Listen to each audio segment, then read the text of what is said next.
Bismillahirrahmanirrahim. Assalamualaikum warahmatullahi wabarakatuh. Waalaikumsalam warahmatullahi wabarakatuh. Wangi Ramadan sudah semakin tercium.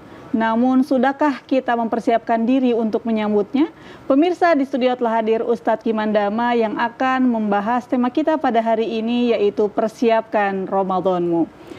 Dan di program Lentera Hati kali ini kita sudah bersama dengan ibu-ibu dari Majelis Ta'lim Al-Muhajirin Desa Tinelo, Kecamatan Paguyaman, Kabupaten Bualemo. Assalamualaikum Bapak Ibu. Waalaikumsalam warahmatullahi wabarakatuh. Sehat Pak Bu? Alhamdulillah. Bagi pemirsa di rumah yang ingin bergabung atau berpartisipasi di program Lentera Hati, bisa meninggalkan komentar di live streaming YouTube TVRI Gorontalo. Assalamualaikum Ustadz, sehat? Alhamdulillah, waalaikumsalam, sehat. Masya Allah. Baik Ustadz, Ramadan sudah di depan mata. Betul. Adakah tips anti gagal dalam menyambut Ramadan Ustadz? Tafadhol. Baik, terima kasih. Bismillahirrahmanirrahim. Alhamdulillahi rabbil alamin. Allahumma salli wa sallim ala sayyidina Muhammadin wa ala alihi wa ashabihi ajma'in, amma ba'd. Ramadan ini merupakan salah satu di antara dari bulan yang paling istimewa.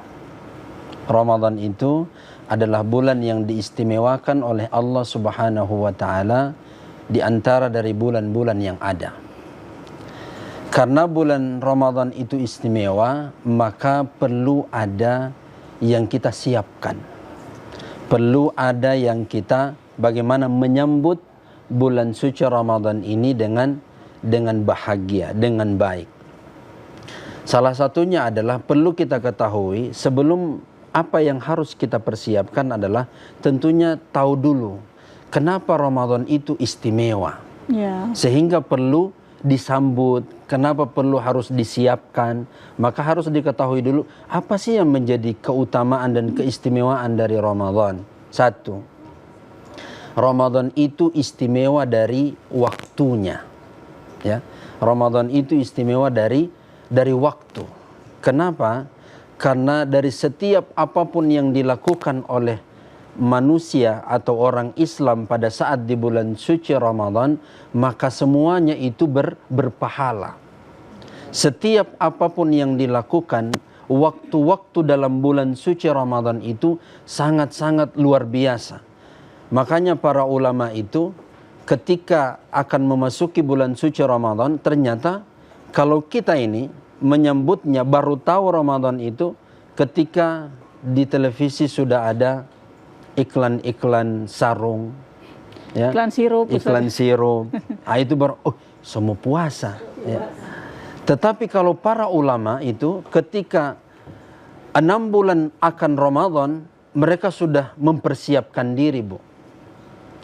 Ketika Ramadan akan dekat, dari 6 bulan itu para ulama, para salaf itu, mereka sudah mempersiapkan diri untuk memasuki bulan suci Ramadan.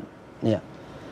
Kalau kita punya nanti baru 1-2 minggu baru mempersiapkan. Mereka punya 6 bulan, bayangkan, mempersiapkan Ramadan. Sudah tercium aroma-aroma bulan suci Ramadan.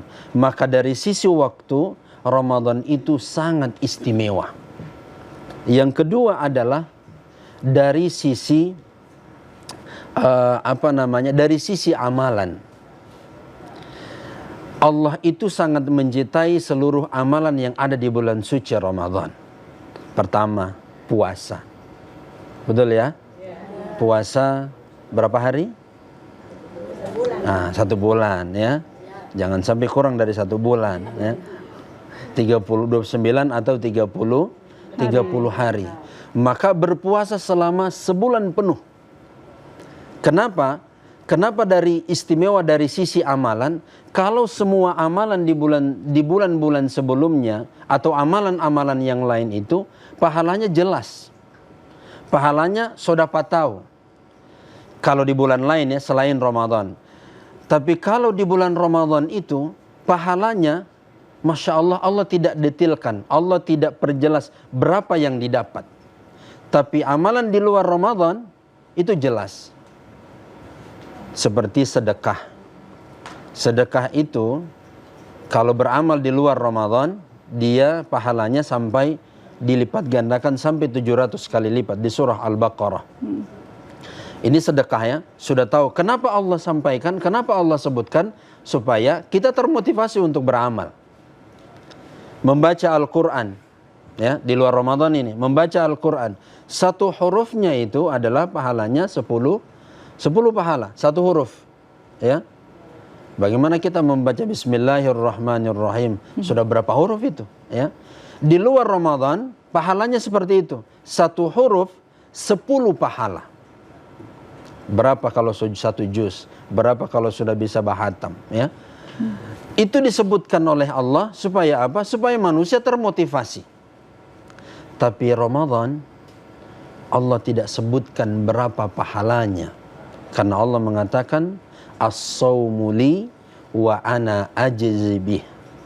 Puasa itu untukku dan akulah yang akan membalasnya. Jadi pahalanya itu dirahasiakan oleh Allah.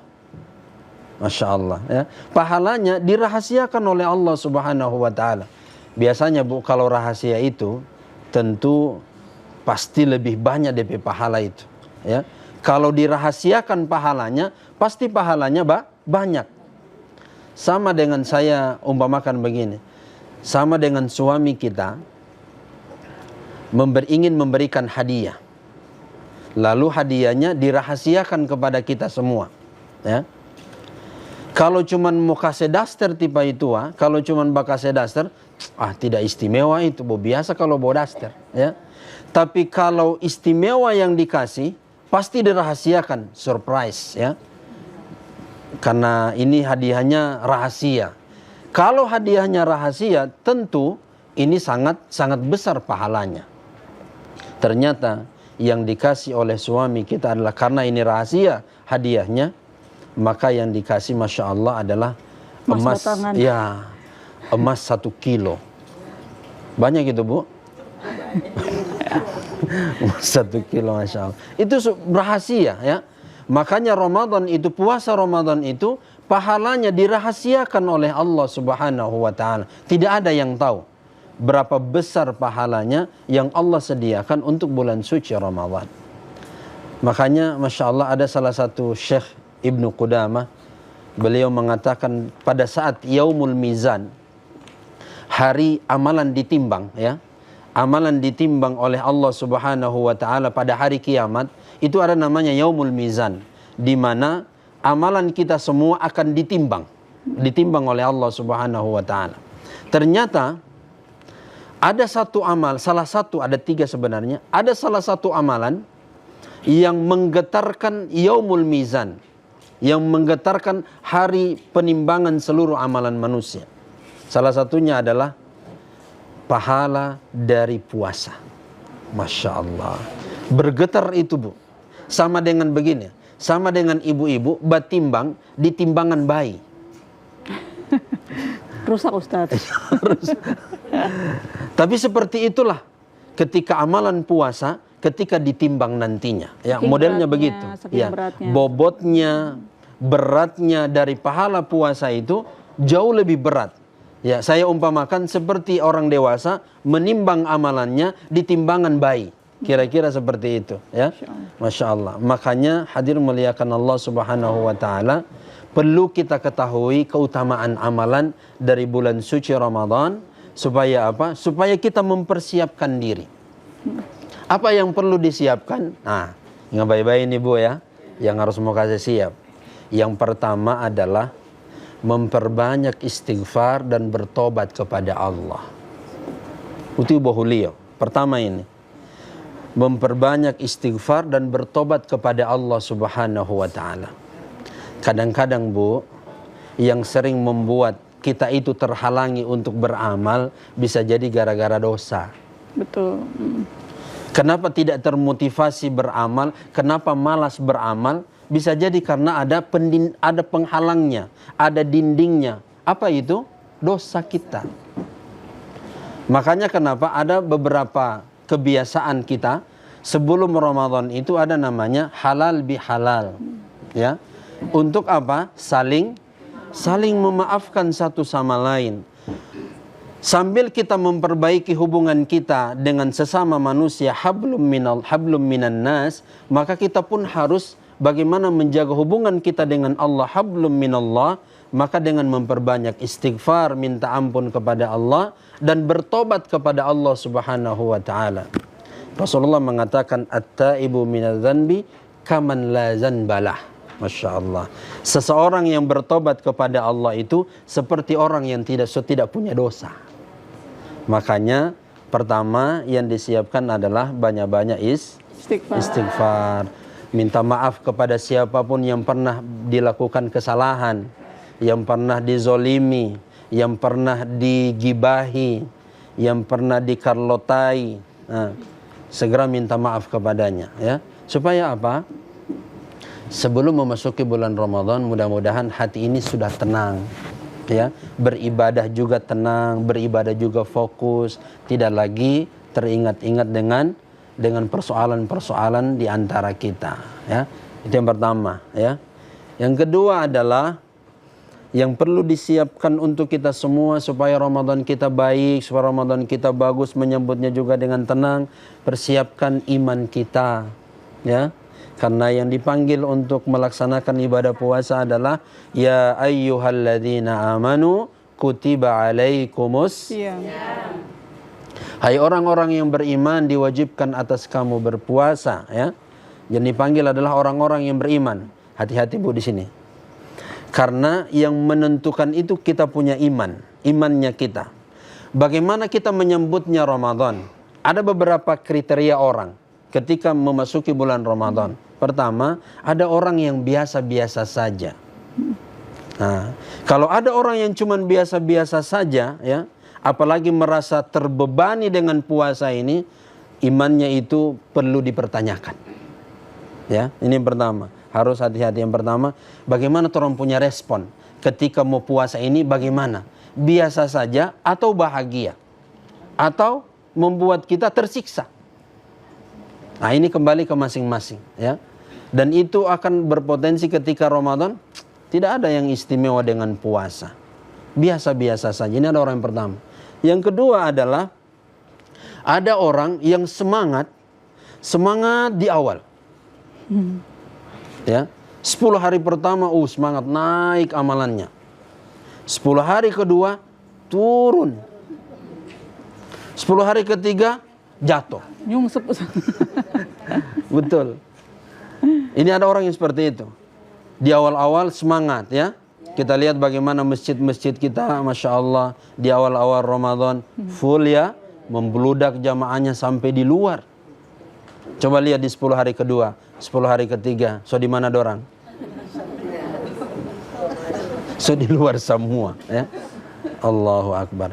Ada orang yang ketiga, model orang yang ketiga. Semangat pertama, 10 hari kedua turun, 10 hari ketiga naik. Ada yang begitu, ya. Karena 10 hari ketiga dia manfaatkan untuk itikaf, banyak-banyak beramal di 10 hari terakhir. Dan ini Masya Allah bagus, ya. Bagus ini.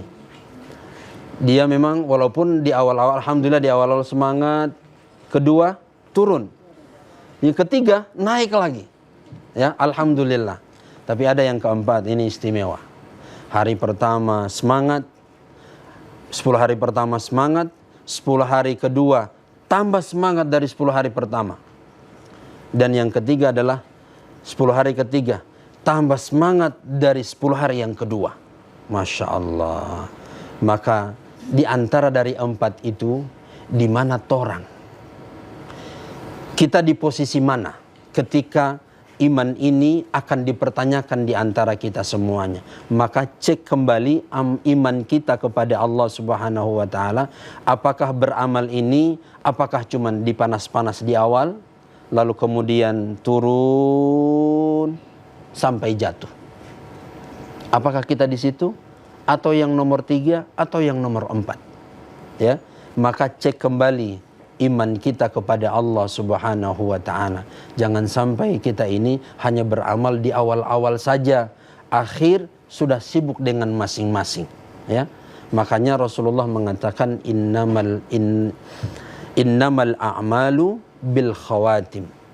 Sesungguhnya amalan itu tergantung penutupnya. Ya, tergantung penutupnya. Bagaimana kita menutupi bulan Ramadan ini? Apakah sibuk dengan ibadah? Padahal mohon maaf di 10 hari terakhir itu ada namanya Lailatul Qadar. Lailatul Qadri khairum min alfi syahr. Di 10 hari terakhir itu ada namanya Lailatul Qadar, yang pahalanya orang yang beramal pada malam itu lebih baik dari 1000 bulan. Kalau dikonversi dalam tahun, ya, kalau kita rubah 1000 bulan itu dalam tahun, sama dengan orang yang beramal selama 83 tahun. Bayangkan Bu, hanya beramal 1 malam, tapi dia mendapatkan pahala seperti orang yang beribadah selama 83 tahun. Masya Allah. Ini perlu kita siapkan, hadirin muliakan Allah, supaya orang punya ibadah di bulan Ramadan maksimal, ya. Jangan cuma sibuk, mohon maaf, kadang-kadang kalau 10 hari terakhir sudah sibuk dengan belanja, buat kue. Tidak boleh mau bikin sekarang. Cuma habis Ustaz. Tidak bisa dibuat saat ini, ya, Masya Allah. Belanja untuk hari raya, baju, peralatan rumah, tidak boleh saja kita beli di awal-awal. Afwan Ustaz, mohon maaf Ustaz, masih nunggu THR. Ya, begitu Bu ya. Kadang-kadang masih menunggu belum cair, ya. Masalahnya Ustaz, kami pun pengen belinya di awal-awal, cuman belum ada fulus. Kalau tidak ada fulus, tidak mulus.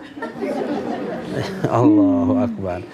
Maka hadirin muliakan Allah Subhanahu wa taala, maka yang kita perlu siapkan itu adalah orang punya iman. Yang ketiga adalah perlu ada namanya ilmu. Persiapan ilmu untuk Ramadan, ya. Supaya apa? Supaya ketika kita beramal untuk Ramadan itu, jangan-jangan setiap amalan kita itu tidak berpahala kalau tidak ada ilmunya. Kenapa harus ada ilmunya? Supaya orang tahu mana yang bisa membatalkan puasa, mana yang sunnah-sunnah puasa, mana yang bisa merusak puasa. Nah, ini penting harus kita tahu. Jangan-jangan ada sesuatu yang kita lakukan lalu itu berakibat kepada merusak amalan puasa kita. Dan itu sudah diingatkan oleh Nabi sallallahu alaihi wasallam, kam min shaimin laisa lahu min siyamihi illal ju' wal 'atas. Berapa banyak ada orang yang berpuasa tetapi tidak bernilai apa-apa di hadapan Allah, hanya menahan polango, hanya menahan lapar dan haus saja, tapi tidak ada nilai pahalanya di sisi Allah Subhanahu wa taala. Lagi puasa kuat marah, ya. Lagi puasa cerita orang. Hati-hati ini Bu, ya. Hati-hati ini bisa merusak puasa ini. Bisa merusak puasa kita lalu tidak bernilai pahala di hadapan Allah Subhanahu wa taala. Ya, ini harus kita tahu bersama. Masya Allah. Baik Ustaz, kita harus jeda sejenak Ustaz. Ay, Masya Allah. Pemirsa, saat lagi kita akan kembali. Jangan kemana-mana, tetap di program Lentera Hati. Alhamdulillah, damai di hati.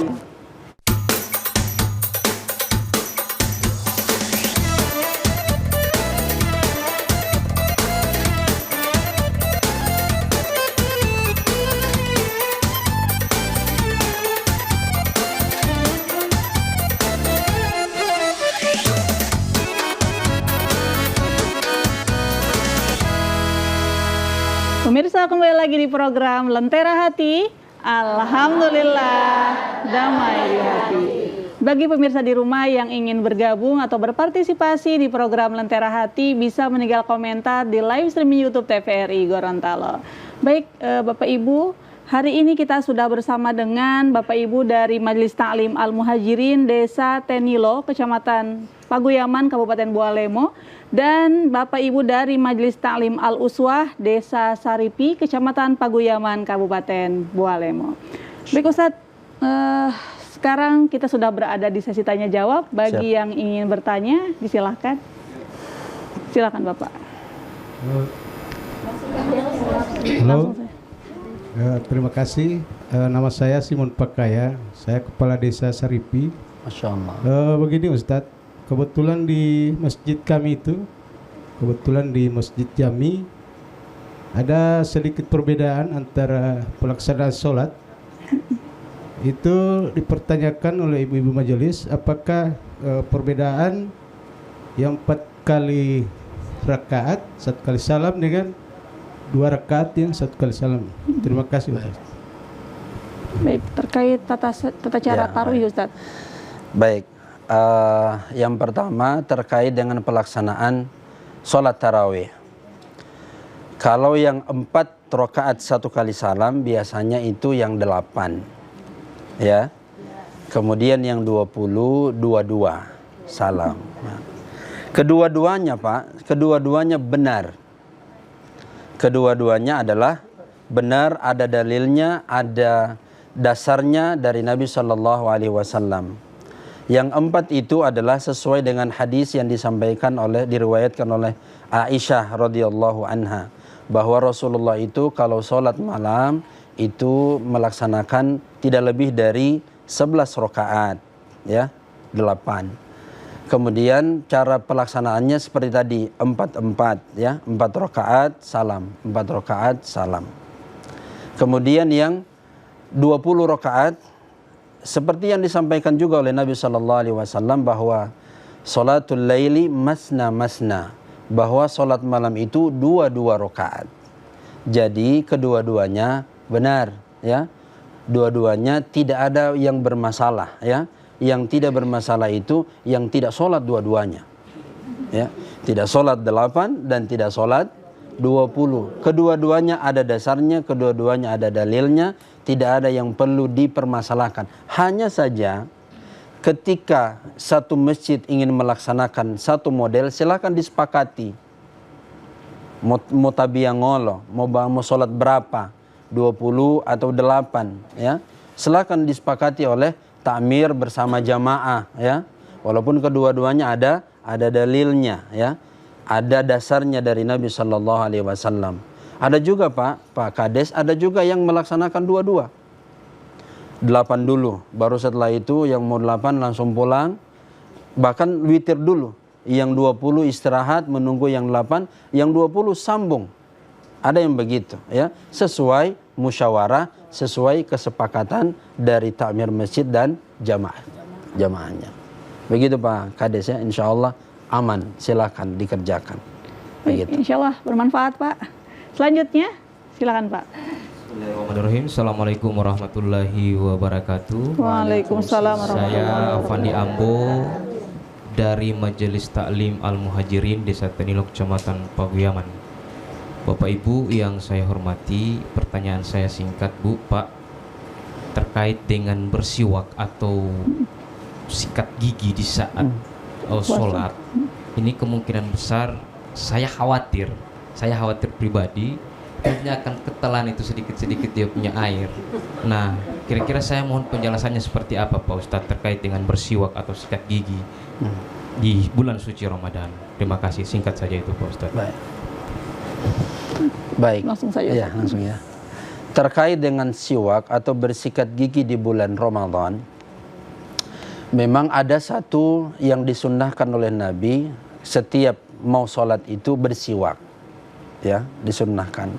Tetapi ketika bulan Ramadan harus hati-hati. Ini penting.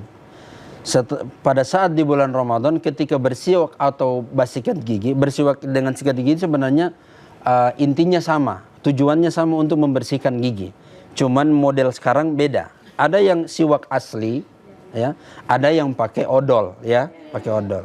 Tapi kita rata-rata pakai sikat gigi odol, ya. Kalau siwak itu kalau sunnahnya pakai kayu, ya, kayu. Kedua-duanya diperbolehkan, bahkan bagian dari sunnah, ya. Tetapi ketika melakukan itu memang harus betul-betul hati-hati. Kalau saya seringnya kalau mau sikat gigi itu sebelum subuh. Sisanya saya tidak. Karena khawatir aja. Ya seperti Bapak bilang tadi, ya. Karena ketika berkumur-kumur ini antara air yang masuk di mulut itu dengan tenggorokan cuma 1 senti DP beda. Ketika lewat tenggorokan batal. Ya. Kalau Gorontalo bilang bungkohu, ya. Kalau lewat tenggorokan Bu, air yang masuk dalam mulut kita lalu kemudian ada yang masuk lewat tenggorokan, batal orang punya puasa. Kita nggak usah pakai odol kali Ustadz ya, sikat gigi tapi nggak usah pakai odol. Boleh, ya betul. Cuman memang tidak nyaman kalau tidak pakai odol ya. Ya. Cuman memang harus hati-hati Bu, harus hati-hati karena tipis sekali itu ya. Antara kita memasukkan air, jangan sampai masuk banyak keluar sedikit. Ada yang tetelan. Nah, khawatirnya begitu ya. Jadi kalau saya mending dihindari. Kalau mau sikat gigi atau mau siwak, bagusnya setelah sahur, sudah dekat-dekat subuh. Silahkan Bu di situ. Kan selama siang hari kan tidak makan apa-apa, ya. Jadi insya Allah mulutnya masih bersih, ya. Dan selama Ramadan itu tambahan bau mulutnya orang berpuasa itu di sisi Allah jauh lebih harum daripada minyak kasturi. Di sisi Allah. Kalau di sisi manusia rasa-rasa Jo. Jadi begitu Ustaz. Insya Allah bisa dipahami Pak. Selanjutnya masih ada yang bertanya Ibu? Silakan. Baik, Assalamualaikum warahmatullahi wabarakatuh. Waalaikumsalam warahmatullahi wabarakatuh. Nama saya Risnawati Makarawo. Kami berasal dari Majelis Taklim Al-Uswah Desa Saripi. Saya langsung saja Ustadz. Tadi telah dijelaskan bahwa di 10 malam terakhir itu terdapat Lailatul Qadar. Yang jadi pertanyaan saya adalah bagaimana cara kita untuk meraih Lailatul Qadar itu Ustadz? Masya Allah. Kemudian pertanyaan yang kedua, pada saat kita sedang puasa, bagaimana caranya kita berkumur-kumur pada saat kita mau berwudu, Ustadz? Apakah air harus kita masukkan secara full ke mulut kita atau bagaimana itu, Ustadz? Makasih. Baik. Ustadz, ada 2 pertanyaan dari Ibu Risnawati. Yang pertama, cara untuk meraih Lailatul Qadar, Ustadz. Baik. Yang pertama adalah ketika masuk 10 hari terakhir di bulan suci Ramadan, niatkan kita semuanya untuk beribadah menghidupkan malamnya. Rasulullah sudah mencontohkan. Rasulullah itu ketika sudah memasuki 10 hari terakhir bulan Ramadan, itu Rasulullah mengikat sarungnya. Dia menjauhi istrinya. Rasulullah itu jauh-jauh dari istrinya. Dan dia sudah mengatakan saya akan menghidupkan malam di bulan Ramadan 10 hari terakhir untuk memperbanyak ibadah kepada Allah Subhanahu wa taala. Itu Nabi sallallahu alaihi wasallam ya. Jadi beliau tidak mencampuri istrinya ketika sudah 10 hari terakhir. Kenapa? Beliau lebih memfokuskan semuanya untuk beribadah kepada Allah di malam itu. Pertama, kita wudhu dulu ya.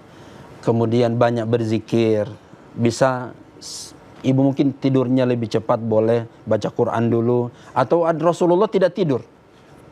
Rasulullah menghidupkan. Rasulullah tidak tidur. Rasulullah isi semua malam itu dengan ibadah. Berzikir kepada Allah. Membaca Al-Quran. Ya. Solat tahajud. Ya. Solat malam. Beliau isi begitu. Rasulullah isi Lailatul pada malam itu 10 hari terakhir itu dengan amalan-amalan seperti itu. Jadi kalau ibu pengennya seperti itu silahkan ya. Diisi malam-malam itu dengan beribadah kepada Allah Subhanahu wa taala di 10 hari terakhir di bulan Ramadan ya. Dengan banyak berzikir, banyak-banyak membaca Al-Qur'an, kemudian sholat ya. Silahkan itu diisi dengan malam-malam seperti itu. Terus kalau sudah dekat-dekat di waktu sahur ya. Di waktu-waktu sahur banyak-banyak beristighfar.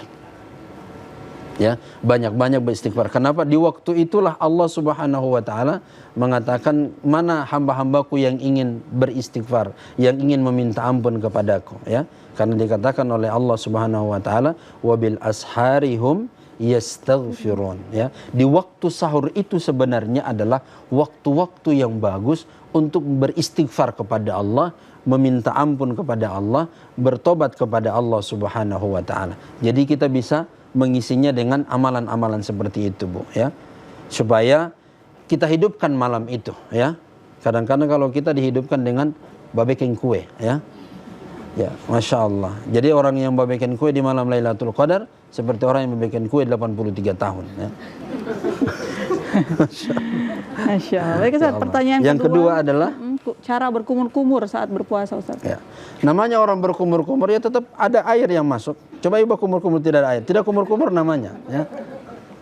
Cuman memang di sini seperti saya sampaikan tadi, ketika memasukkan air harus hati-hati, kumur-kumur jangan sampai bisa melewati ini, ya.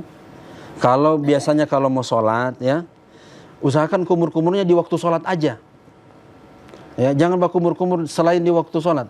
Orang semua curiga itu. Anggu anak dapat lihat kamar kau jauh berkumur-kumur terus.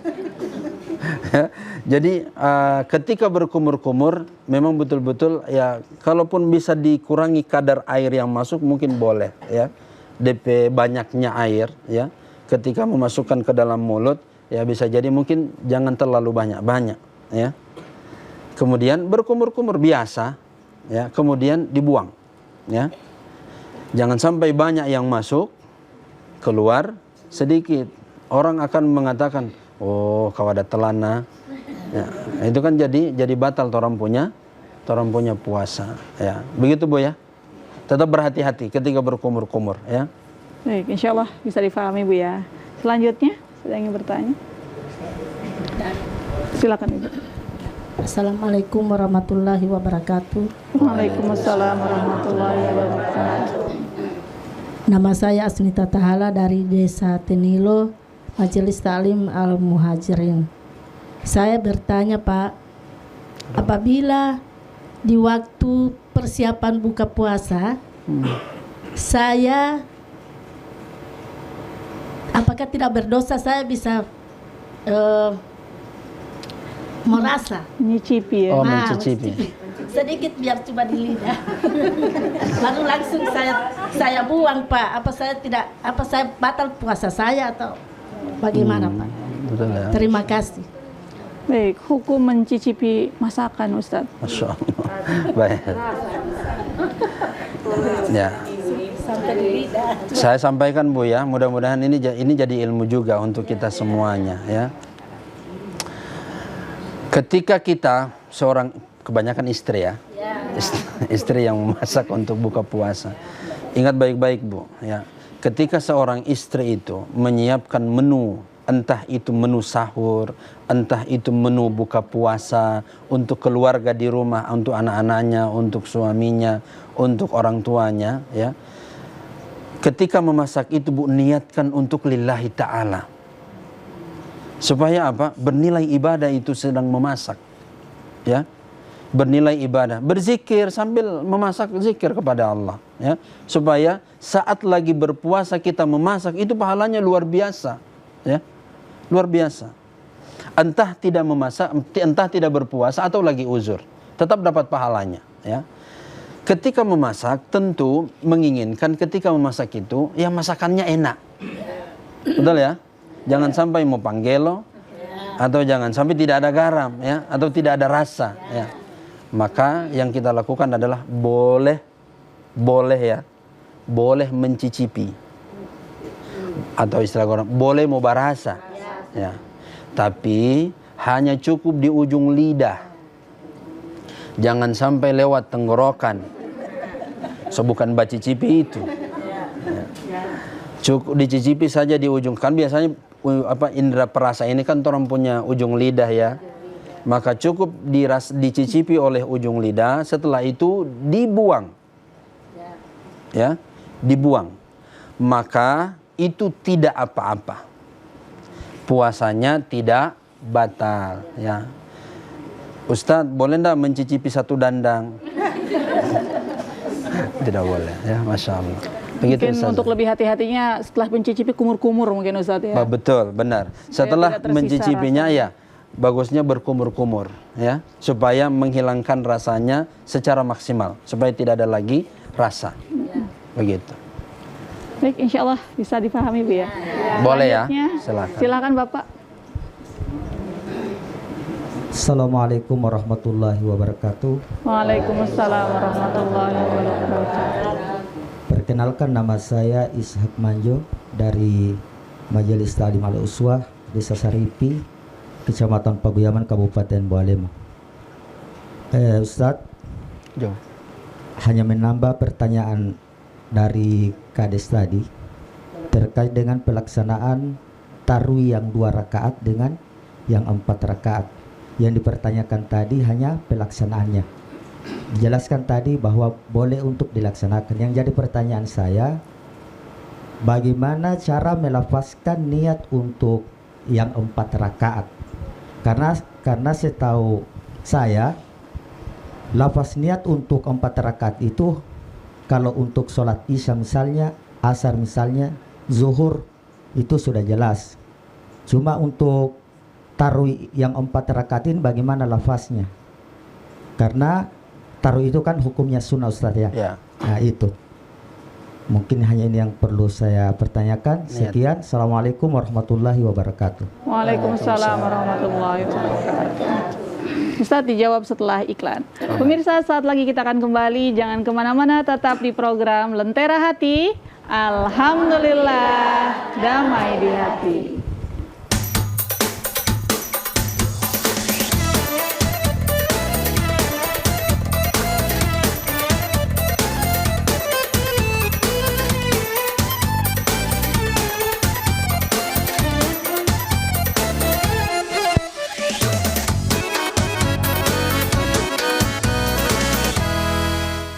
Kembali lagi di program Lentera Hati. Alhamdulillah, damai di hati. Baik Ustaz, menyambung pertanyaan dari Pak Ishak tadi terkait lafaz niat 4 rakaat tarawih Ustaz. Baik. Yang pertama terkait dengan niat ini. Niat ini semua tempat niat, seluruh para ulama sepakat bahwa mahallun niyah fil qalb, bahwa tempatnya niat itu di hati. Untuk melafalkan niat itu adalah, ada sebagian pendapat, salah satunya Imam Asy-Syafi'i, beliau menyampaikan, mensunnahkan untuk melafalkan niat. Untuk apa? Untuk menghadirkan terkait dengan amalan yang akan dilakukan. Ketika kita ingin beramal lalu kemudian melafalkan, ya, setiap sholat ketika kita sholat melafalkan niat, ya, walaupun ini tidak wajib melafalkan niat.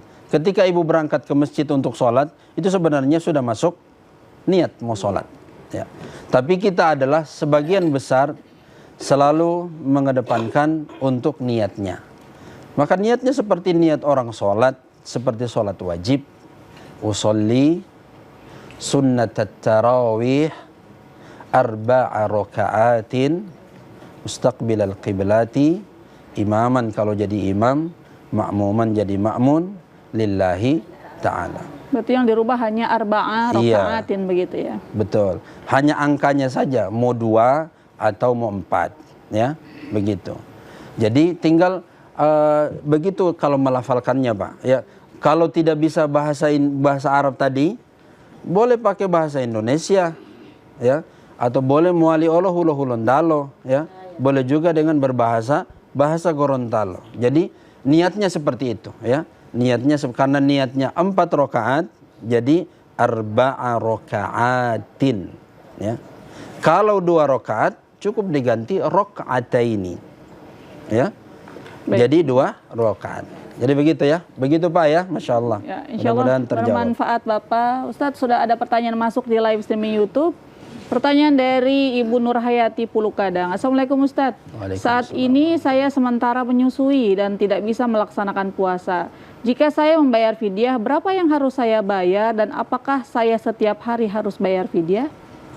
Baik, Masya Allah. Ini penting Bu untuk kita semua ya yang menyusui ya. Ada beberapa kategori ketika ingin membayar fidyah, orang yang masuk dalam kategori membayar fidyah, ya. Yang pertama adalah orang yang sudah tua, yang sudah tidak mampu untuk berpuasa, ya. Di mambo mau puasa, jadi bisa bayar fidyah. Masih hidup tapi sudah tidak mampu berpuasa, ya. Jangan pura-pura tidak mampu. Nah, ini masalah ini, ya, bro. Dong masih muda tapi pura-pura tidak mampu, ya. Tapi kalau itu biasanya dilihat dari umurnya, ya. Atau lagi didasari oleh adanya medis dari dokter, ya. So tidak boleh berpuasa, boleh silakan. Jadi bayar fidyah. Yang kedua adalah ini orang menyusui ini memang ada beberapa kategori, ya, menyusui anak, ya. Kalau misalnya menyusui anak itu khawatir, ya, khawatir terhadap bayinya, ya. Kalau saya mau berpuasa Ustadz, saya menyusui. Kalau bayinya saya ini yang, kalau saya berpuasa khawatirnya air susu saya ini berkurang. Saya akan khawatir kepada anak saya yang akan kelaparan, ya. Perbedaan para ulama mengatakan boleh bayar fidyah, ya. Boleh membayar fidyah. Tapi kalau khawatirnya untuk dirinya, maka dia tetap harus mengganti puasanya, ya, mengganti puasanya. Kalau khawatir kedua-duanya, ya dua-duanya, bayar fidyah atau bayar puasa. Dan ini harus hati-hati, Bu, jangan sembarang bayar fidyah jo. Tidak, harus dipertanyakan dulu kepada ibu itu. Ibu kenapa tidak berpuasa? Apa faktornya? Ya, kalau faktornya anak, ya bisa bayar fidyah. Ini sebagian, ya. Walaupun sebagian lagi mengatakan tetap diganti puasanya, harus ganti puasa. Begitu, Bu. Ya, begitu Ibu Nur Hayati, ya, terkait dengan orang yang berapa yang harus dibayarkan fidyahnya, Ustadz? Untuk bayar besaran fidyahnya itu besaran makanan kita, ya, kurang lebihnya antara 20.000 sampai 30.000. Satu porsi makanan. Ya, 20.000 sampai 30.000, ya. Mana semampunya, ya, begitu. Ini kemudian apakah saya setiap hari harus bayar fidyah atau bisa satu kali, Ustadz? Ya. Untuk fidyahnya itu, bayar fidyah ini harus ada sebabnya dulu, baru bisa bayar. Oh, bukan di awal begitu, iya, Ustadz, ya? Betul. Harus ada sebabnya dulu, ya. Lewati dulu baru itu bisa bayar, ya. Harus terjadi dulu penyebabnya, ya. Belum terjadi ini sumpah bayar, ya. Jadi fidyah itu harus ada asbabnya, harus ada penyebabnya. Ketika penyebabnya sudah terjadi, baru kita bisa bayar atau bisa dirapungkan dalam 1 bulan terakhir dibayarkan 1 kali. Atau mungkin bisa nyicil 10 bayar, 10 Betul. bayar begitu, Ustadz, ya? Ya. Semampu kita, ya. Kalau suara doi, silahkan dibayar. Pertanyaan selanjutnya dari Ibu Fitri Sanggila. Assalamualaikum Ustadz, saya mau bertanya, bagaimana dengan manusia yang sholatnya 5 waktu tapi sifatnya tidak baik, bahkan keji sama sesama manusia? Apakah sholatnya diterima di bulan Ramadan? Orangnya jahat, Ustadz, tapi dia rajin sholat. Nah, gimana nih, Ustadz? Ya. Baik, yang pertama, kalau melihat tujuan dari orang yang melaksanakan sholat itu sebenarnya ketika dia melaksanakan sholat di surah Al-Ankabut itu dikatakan innas sholata tanha anil fahsyai wal munkar. Sesungguhnya sholat itu bisa mencegah kita dari perbuatan munkar dan perbuatan yang jelek, ya. Tetapi ini malah sebaliknya yang terjadi. Dia rajin sholat tapi mulutnya, perbuatannya menyakiti hati orang lain, ya. Bagaimana dengan orang ini, ya, namanya ibadah itu ketika mau diterima atau tidak, ya sebenarnya itu haknya Allah, ya. Orang tidak bisa menjatuhi apakah amalannya diterima atau tidak, ya itu Allah sendiri yang menentukan diterima atau tidak. Tetapi bagaimana dengan orang ini, ya, ketika dia beramal di bulan Ramadan lalu kemudian menyakiti hati orang lain, ya rasa-rasanya amalannya itu tadi saya bilang bisa merusak puasa atau amalannya. Bisa jadi dia melakukan amalan-amalan soleh, tapi di saat yang bersamaan dia melakukan amalan-amalan salah, ya, atau yang bisa menyakiti hati orang lain, bisa jadi tidak ada sama sekali, atau bahkan bisa jadi minus, ya. Amalannya berjalan tapi ternyata dosanya juga banyak, ya bisa jadi minus, atau paling tidak kosong double, ya, kosong tidak ada sama sekali yang bisa dia tabung amalannya. Kenapa? Dia beramal soleh, tapi di satu sisi dia beramal buruk. Bisa jadi akan tidak ada sama sekali itu pahalanya. Dan ini harus hati-hati, Bu. Harus sayang dengan orang punya amal ini. Jangan sampai sudah susah-susah begitu, dengan berjuang beramal soleh, lalu kemudian orang rusak dengan amalan-amalan yang membuat amalan kita jadi rusak dan bahkan tidak punya pahala sama sekali pada hari kiamat. Bisa jadi perilakunya itu bukan karena sholatnya, Ustadz, ya. Sholat itu beda. Sholatnya sendiri. Ya, sendiri. Tapi perilakunya juga sendiri. Ya begitu. Jadi jangan sampai mungkin ada yang seperti itu, ya. Tapi jangan pernah menyalahkan sholatnya. Tidak ada gunanya ini ada sholat. Perilaku begini, ya. Tidak. Jangan disalahkan sholatnya. Sholatnya dia tetap sholatnya. Ada pahalanya ketika dia beramal sesuai dengan apa yang diperintahkan oleh Allah. Tapi di satu sisi dia berbuat buruk, ya juga ada konsekuensinya, ada dosanya. Cuman nanti ketika hari kiamat, ya nanti mana yang ditimbang, ya? Apakah yang berat baik atau yang berat yang buruk, ya? Atau jangan-jangan ketika hari kiamat nanti nol, ya, antara neraka dan surga, ya, tergantung, ya. Dan ini harus hati-hati. Insya Allah bisa difahami Ibu Fitri Sanggila. Kembali lagi ke Bapak Ibu yang ada di studio. Masih ada yang ingin bertanya, Bu?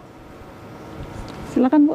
Izin mau bertanya lagi, Ustadz. Ya, silakan, Ibu. Ya, terkait dengan tadi Ustadz juga sudah menjelaskan terkait dengan di mana 10 malam terakhir itu Rasulullah berusaha untuk menjauh istri-istrinya karena ingin meraih Lailatul Qadar. Bagaimana kalau misalnya suami zaman sekarang karena dia niatnya ingin meraih Lailatul Qadar, dia berusaha untuk menjauhi istrinya, tapi kok malah istrinya marah, Ustaz? Itu gimana, Ustaz? Karena tidak biasanya romantis begitu, ini kok tiba-tiba menjauh, ada apa gerangan begitu. Bukan curhat, ya.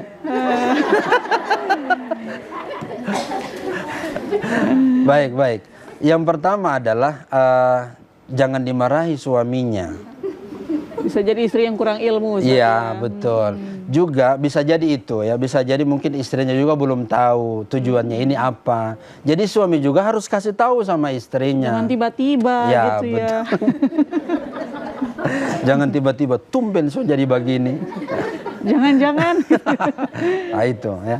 Jadi ketika seorang suami yang ketika ingin memaksimalkan amalannya di bulan Ramadan, lalu kemudian ada namanya itikaf, ya, ada namanya berdiam diri di masjid, memaksimalkan semua amalannya, sampaikan sama istrinya, sayang, nah itu yang masih muda-muda itu. Jadi masih tua juga boleh, sudah tua juga boleh. Atau apapun panggilan untuk pasangannya, ya, ataupun mama, sayang, atau apapun begitu, sampaikan saya mau itikaf, saya mau maksimalkan ibadah di 10 hari terakhir. Jadi untuk 10 hari terakhir ini kamu tidur sendiri, ya. Sampaikan, ya. Sampaikan apa yang akan dilakukan, kegiatan-kegiatan apa yang akan dilakukan selama itikaf, selama berdiam diri di masjid. Tapi suami juga harus memastikan ketika akan fokus di situ, harus memastikan seluruh apapun kebutuhan di rumah sudah aman. Terpenuhi, betul. Sudah aman. Ini penting, ya. Mau apapun, ya, kebutuhan di rumah yang dibutuhkan oleh anak dan istri yang selama 10 hari itu harus sudah dihitung betul-betul. Nih 100 juta. Contoh, ya. Kalau gitu itikaf saja tiap hari gitu. Contoh. Pernah begitu, Bu? Ya Allah. Maka itu bisa disampaikan supaya seorang suami harus menyampaikan kepada istrinya supaya tidak akan terjadi yang namanya curiga. Ya, curiga. atau misalnya mencurigai suaminya sudah macam-macam, kok tiba-tiba begini ya. Jadi harus disampaikan, difahamkan terkait dengan amalan di 10 hari terakhir bulan Ramadan. Dan istrinya juga harus menerima, tapi dengan syarat harus aman dulu kebutuhan dapur dan semuanya. Begitu. Untuk amannya juga mungkin anak sama istrinya diajak itikaf bisa Ustadz ya? Bisa, boleh. Untuk semua keluarganya memang benar, bagusnya itu semuanya ya. Semua diajak untuk itikaf di masjid ya, untuk bagaimana memaksimalkan ibadah terakhir di bulan Ramadan satu keluarga ya, untuk walaupun ini tidak semua masjid ya, tidak semua masjid. Kadang-kadang di bulan Ramadan itu Bu, bagus sekali nih ketika orang mau menginap di masjid ya di bulan Ramadan, orang itu biasa saja, apalagi 10 hari terakhir, oh iya dia lagi itikaf. Coba kalau ibu menginap di masjid bukan di bulan Ramadan, jangan-jangan ini mau ambil kotak amal ini. Iya kan? Tapi kalau bulan Ramadan orang biasa saja, apalagi kalau masjid sudah menyampaikan yang ingin intikaf, yang ingin maksimal 10 hari terakhir, silakan masjid terbuka. Orang kan tidak akan curiga. Orang kan tidak akan curiga sama sekali karena di bulan Ramadan. Maka kita sebagai istri alhamdulillah sudah mulai paham, sudah tahu agama ya, berhusnuzon ya. Tidak boleh su'uzon kepada pasangan. Insya Allah bermanfaat Ibu. Ustaz, kita sudah berada di penghujung acara. Mohon memberikan closing statement, ditutup dengan doa. Baik. Pemirsa dan hadirin yang dimuliakan Allah Subhanahu wa taala, Ramadan tinggal beberapa hari akan kita temui bersama. Pasang niat, bulatkan tekad untuk betul-betul memaksimalkan di bulan Ramadan ini. Kita tidak tahu apakah Ramadan ini adalah Ramadan yang terakhir untuk kita. Berapa banyak keluarga, tetangga, kompleks rumah kita ternyata ada yang sudah meninggal dunia di bulan Sya'ban ini. Itu menandakan bahwa ternyata puasa Ramadan tahun lalu merupakan puasa terakhir baginya. Maka bagi kita tidak tahu apakah Ramadan kali ini adalah Ramadan terakhir, maka benar-benar dimaksimalkan seluruh amalan sesuai dengan kemampuan kita untuk memaksimalkan amalan di bulan suci Ramadan agar kita mendapatkan predikat orang-orang yang bertakwa, mendapatkan ampunan dari Allah Subhanahu wa taala atas setiap apa yang kita lakukan. Karena itu yang kita harapkan dari Allah, bahwa kita mendapatkan ampunan dari Allah Subhanahu wa taala, dan bahkan dikatakan ketika hari raya Idul Fitri seperti orang yang baru dilahirkan tanpa ada dosa sama sekali. Maka terakhir sama-sama kita berdoa kepada Allah Subhanahu wa taala. Bismillahirrahmanirrahim. Alhamdulillahirabbil alamin. Allahumma salli wa sallim ala sayyidina Muhammadin wa ala alihi wa ashabihi ajmain. Allahumma ja'alil jam'ana hadha jam'an marhuma wa ja'al tafarruqana min ba'dihi tafarruqan ma'suma. Ya Allah, jadikan pertemuan kami hari ini pertemuan yang Engkau berkahi ya Allah, pertemuan yang Engkau rahmati ya Allah. Allahumma inna nas'aluka ilman nafi'an wa rizqan halalan tayyiban wa amalan mutaqabbala. Allahumma inna nas'aluka al-afiyah. Allahumma inna nas'aluka as-sihha. Allahumma inna nas'aluka al-maghfirah. Rabbana hab lana min azwajina wa dhurriyyatina qurrata a'yun waj'alna lil muttaqina imama. Allahumma barik lana fi Rajab wa Sya'bana wa ballighna Ramadan wa ballighna Ramadan wa ballighna Ramadan wa sallallahu ala sayyidina Muhammad walhamdulillahi rabbil alamin. Terima kasih atas waktunya Ustadz. Sama-sama. Baik pemirsa, jadi seperti itu tadi penjelasan dari Ustadz Kimandama. Semoga bermanfaat bagi kita semua. Saya ucapkan terima kasih kepada Bapak Ibu dari Majelis Ta'lim Al-Muhajirin, juga Bapak Ibu dari Majelis Ta'lim Al-Uswa yang keduanya berasal dari Kecamatan Paguyaman, Kabupaten Bualemo. Insya Allah sehat selalu ya Bu, Pak. Amin. Juga kepada pemirsa di rumah saya ucapkan banyak terima kasih. Saya Umi Nita mewakili segenap kru yang bertugas pamit undur diri. Subhanakallahumma wa bihamdika asyhadu alla ilaha illa anta astaghfiruka wa atubu ilaik. Wassalamualaikum warahmatullahi wabarakatuh. Waalaikumsalam warahmatullahi wabarakatuh. Lentera hati, alhamdulillah damai di hati.